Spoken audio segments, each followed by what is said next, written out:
여러분 집에서 만두를 쪘을 때 막 뜨거운 김이 팔팔 나잖아요.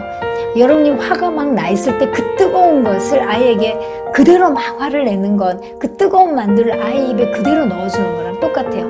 넣어주면 어떻게 되겠어요? 입안이 화상을 입겠죠. 막 데워가지고. 그것처럼 우리가 아이에게 내 속에 있는 화를 그대로 갖다 댄다면 아이들 마음에 그렇게 화상을 입히는 거예요. 안녕하세요. 힐링맘 코칭맘 라파 장성욱입니다.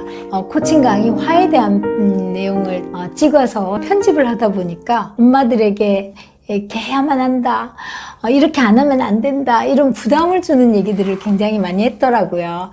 근데 사실은 여러분들이 힘드시죠. 아이들이 또 말을 잘 들으면 몰라도 한두 번 해서 말을 듣는 것도 아니고, 그러다 보니까 엄마들이 화도 많이 나고 짜증도 많이 나고 그 감정을 충분히 공감할 수 있습니다. 그래서 제가 일부러 녹화를 다시 했어요. 중간중간에 아마 옷이 서로 다른 편집이 좀 들어갈 거예요. 여러분들 좀 힘든 마음을 좀 위로도 해주는 그런 얘기를 하고 싶어가지고 그런 고민해오는 엄마들 얘기 들어보면 정말 치열하게 계시더라고요. 근데 또 한편으로는 여러분이 아이들하고 언제 이렇게 늘 같이 붙어 있겠어요. 오히려 아이의 좋은 점도 찾아볼 수 있고 뭐 이런 얘기를 하는 엄마들도 계시더라고요. 이번 기회에 우리 아이가 좀 더 내가 잘 알게 되었다. 여러분 그런 좋은 기회로 삼는 걸 위로로 하시고 또 우리 한번 얘기를 해볼까요? 이번 주에는 엄마들이 어쩔 수 없이 내는 화에 대한 이야기를 나누고 있습니다. 화를 내지 않고 살아갈 수 없고 또 화가 생존에 꼭 필요한 것이다 라는 건 이미 많은 분들이 알고 계실 거라고 생각합니다. 화를 느끼는 것 또는 화를 표현하는 것 자체가 잘못된 건 절대 아니고요. 비인격적으로, 폭력적으로, 또 아이를 모욕하는 식으로 화를 표현할 때 문제가 있는 거다. 이런 얘기를 했습니다. 그래서 화를 우리가 지혜롭게, 인격적으로, 또 아이가 엄마의 화에 대해서 인정할 수 있는 정당한 화, 이런 것에 대해서 조금 얘기를 했었는데요. 자, 오늘은 지혜롭게 화를 내는 방법, 구체적으로 한번 알아볼게요. 첫 번째, 먼저 여러분이 내가 화가 나 있다는 사실을 인정할 수 있어야 돼요. 우리가 화가 났다는 걸 인정을 해야지 다음 단계로 넘어갈 수가 있잖아요. 화를 내다 보면 그 전에 오는 전조 증상이라는 게 있습니다. 어떤 사람은 머리가 하얗게 된다. 어떤 사람은 열이 확 올라온다. 어떤 사람은 심장이 쿵쿵 뛴다. 주로 신체적으로 나타나는 전조 증상들이 있습니다. 전조 증상을 잘 파악이 되면 내가 화가 나려고 하고 있구나. 내가 화가 났구나 라는 걸 쉽게 인식할 수 있죠. 내가 화가 났다 인정이 되면 제일 먼저 심호흡을 좀 할 필요가 있습니다. 심호흡은 의학계에서도 천년진정제의 역할을 한다는 것이 이미 오래전부터 입증되어 왔고요. 자, 그 다음에 화와 나는 별개의 것으로 분리시키는 거죠. 내 속에 있는 화이지만 내가 아니고 나랑 분리시킬 수 있는 그런 존재라고 생각을 하는 거예요. 그래서 너 멈춰. 하나, 둘, 셋 이라고 내가 들을 수 있도록 소리를 내어서 명령을 하게 되면 이 화가 나에게서 분리되어질 때 나는 이 화를 컨트롤할 수 있게 되는 거죠. 자, 그 다음에 세 번째는 이 불을 확 지필지 아니면 끌지 3초 동안 결정을 해야 돼요. 내가 화를 내면 어떤 결과가 생길지, 이로울지 아니면 더 해로울지, 문제에 방해가 될지 문제 해결을 할지를 3초 동안에 생각해서 결정을 내려야 되는데, 만약에 이게 내가 그냥 지나갈 수 없는 중요한 일이라면 아이에게 화를 표현하셔야 됩니다. 그런데 폭력적이지 않고 모욕적이지 않고 비인격적이지 않는 아이를 존중하는 방법으로 화를 표현하는 거죠. 그리고 엄마의 화를 받는 아이 입장에서는 억울하지 않다, 이건 정당하다 라는 생각이 드는 화라면 그건 여러분이 잘 처리하고 계신 거예요. 그렇지 않다면 의지적으로 화를 멈춰야 합니다. 제가 자꾸만 여러분들에게 의지적으로 해야 된다, 의지를 가지고 있어야 된다 이렇게 표현을 하지만 그 의지가 쉬운 일은 아니에요. 저도 여러분들에게 100번 공감합니다. 저도 엄마였잖아요. 철없는 엄마였죠. 그 당시에는 내가 그 속에 빠져 있기 때문에 잘 보이지 않거든요. 그런데 이제 시간이 조금 지나서 보면 그때 내가 할 수 있었는데 이런 생각이 좀 들 때가 옵니다. 그러니까 여러분이 화났을 때 아이들에게 이렇게 하나도 거르지 않고 그냥 느끼는 대로, 화가 난 대로 막 퍼부어대는 걸 한번, 비유를 한번 들어볼게요. 여러분 집에서 만두를 쪘을 때 막 뜨거운 김이 팔팔 나잖아요. 그런 상태에서 아이에게 입에다 바로 만두를 넣어주시는 어머니 안 계시죠? 여러분이 화가 막 나 있을 때 그 뜨거운 것을 아이에게 그대로 막 화를 내는 건 그 뜨거운 만두를 아이 입에 그대로 넣어주는 거랑 똑같아요. 넣어주면 어떻게 되겠어요? 입 안이 화상을 입겠죠. 막 데워가지고. 그것처럼 우리가 아이에게 내 속에 있는 화를 그대로 갖다 댄다면 아이들 마음에 그렇게 화상을 입히는 거예요. 그래서 애 좋다면 몸에 좋은 거 먹이고 좋은 곳 보내주고, 무엇보다 더 중요한 것이 엄마가 아이의 마음을 안정되게 건강하게 만드는 거거든요. 사실은 그게 그 아이가 몸도 건강해져요. 그 안정적이기 때문에 공부를 하든 운동을 하든 뭐를 하더라도 다 잘하는 아이가 될 수밖에 없습니다.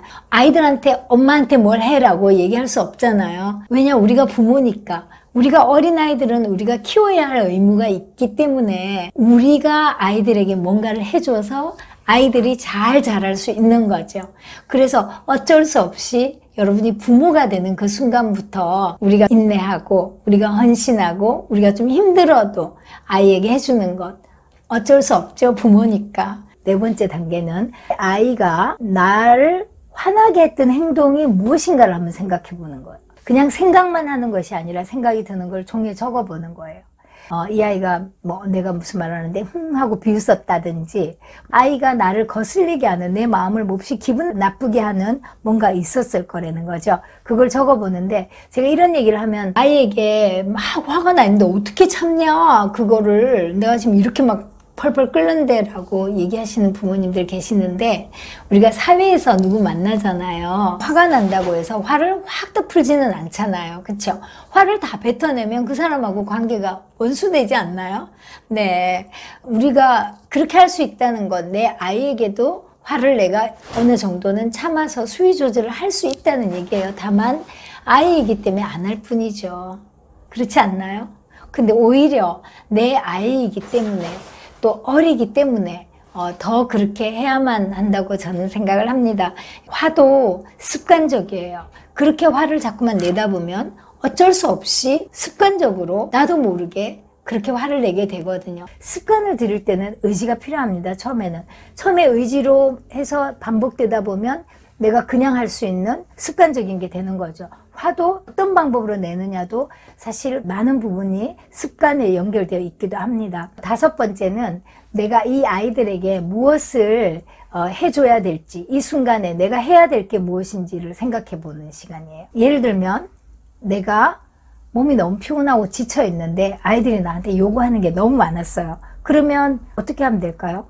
피곤한데 내가 화를 꾹 누르고 피곤함을 감추고 아이들한테 요구하는 걸 해주다 보면 더 화가 나죠. 솔직하게 얘기하는 거예요. 엄마 지금 굉장히 피곤하고 힘들어서 엄마는 20분만 쉴게. 그동안에 너희들끼리 좀 알아서 해주면 좋겠어. 라고 얘기하는 거죠. 그리고 아이들은 남을 돕는 걸 굉장히 좋아합니다. 그래서 엄마가 도와달라고 얘기할 때 아이들 좋아하죠. 자, 이제 마지막으로 이것저것 다 안 되는 거예요. 나 이제 화를 디자인하려고 노력하는 사람이라 이거 잘 안 돼요. 네, 처음엔 잘 안 돼요. 그러나 실망하지 말고 정말 응급처치예요. 이도 저도 안 되면 내 두 발로 그 공간을 빠져나오는 거예요. 내가 너무 화나기 때문에 거기 계속 있으면 화가 나잖아요. 그럴 때는 피해가는 게 상책이에요. 옆방으로 도망가도 좋고 목욕탕으로 가도 좋고 베란다로 가도 좋고, 어쨌든 여러분이 자리를 잠깐 피하는데 가장 짧게는 15초예요. 15초만 지나면 몸의 호르몬의 균형이 어느 정도 모드가 바뀌는 거예요. 만약에 공간 이동이 불가능하다, 그럴 때는 심리적인 공간을 이동하시면 돼요. 청소를 한다거나 또는 오늘 시장 가서 사야 할 물건들 리스트를 작성해 본다거나, 제가 잘 쓰는 방법은 빨래 빨기예요. 빨래 손으로 직접 빨 수도 있지만 세탁기에 빨래를 넣을 때 먼저 창을 열고 빨래를 다 터는 거예요. 탁탁 아주 세게 팍팍 틀면서 물리적으로 내 힘을 거기다 쏟아요. 내가 아무리 화를 조절하려고 노력해도 안 된다. 그럴 때는 여러분들 좌절하시면 안 돼요. 여러분 앞으로 살 날이 얼마나 많고 아이들을 얼마나 많이 자주 화나는 상황에서 대해야 되는데, 그럴 때는 또 전문가의 도움을 받으면 여러분들 해결할 수 있습니다. 그러니까 섣부른 좌절이나 또는 용기 없어서 그냥 난 안 되나 봐 이렇게 주저앉지 않길 바랍니다. 마지막 단계는 여러분들을 보상해 주는 거예요. 스스로에게. 이렇게도 해보고 저렇게도 해봤는데 나는 실패를 너무 많이 한다, 이렇게 생각하실 때는, 자, 여러분, 누가 뭐라고 해도 제일 좋은 방법은 여러분 스스로가 스스로에게 힘을 주는 거예요. 내가 실패하면 남편이나 주변에서는 아유 그것도 못해 이렇게 얘기할 수 있죠. 왜 또 애한테 그렇게 화를 내냐 이렇게 할 수 있죠. 그때 나까지도 같이 주저앉으면 어떻게 해요? 나는 어떡하고 내 아이들은 어떻게 해요? 자, 그러니까 여러분들이 나에게 스스로 보상해 주는 것 매우 중요합니다. 그래, 너가 정말 화가 났구나. 화날만 해. 그래도 힘 좀 내서 다시 가야 되지 않겠어? 이런 느낌으로요. 나에게 보상을 해주는데, 자, 심리적으로 칭찬을 해주면서 보상을 해주셔도 되고요. 아니면 물질적으로 보상을 해주셔도 돼요. 내가 갖고 싶었던 것, 내가 하고 싶은 거, 내가 어디 가고 싶었던 곳, 이런 것들을 상으로 나에게 주는 거예요. 내가 그 전보다 화를 내는 것이 조금 더 이성적이 되고, 화를 내는 것이 조금 더 뜸해지고, 또는 내가 아이에게 욕을 하지 않았다. 그럴 때는 여러분 스스로에게 보상하는 것도 여러분이 굉장히 용기백배 할 수 있는 일이라고 생각이 듭니다. 자, 여러분, 우리가 습관이 된다는 건 어느 순간에 큰 거 하나 잘했다고 해서 습관되는 게 아니고요.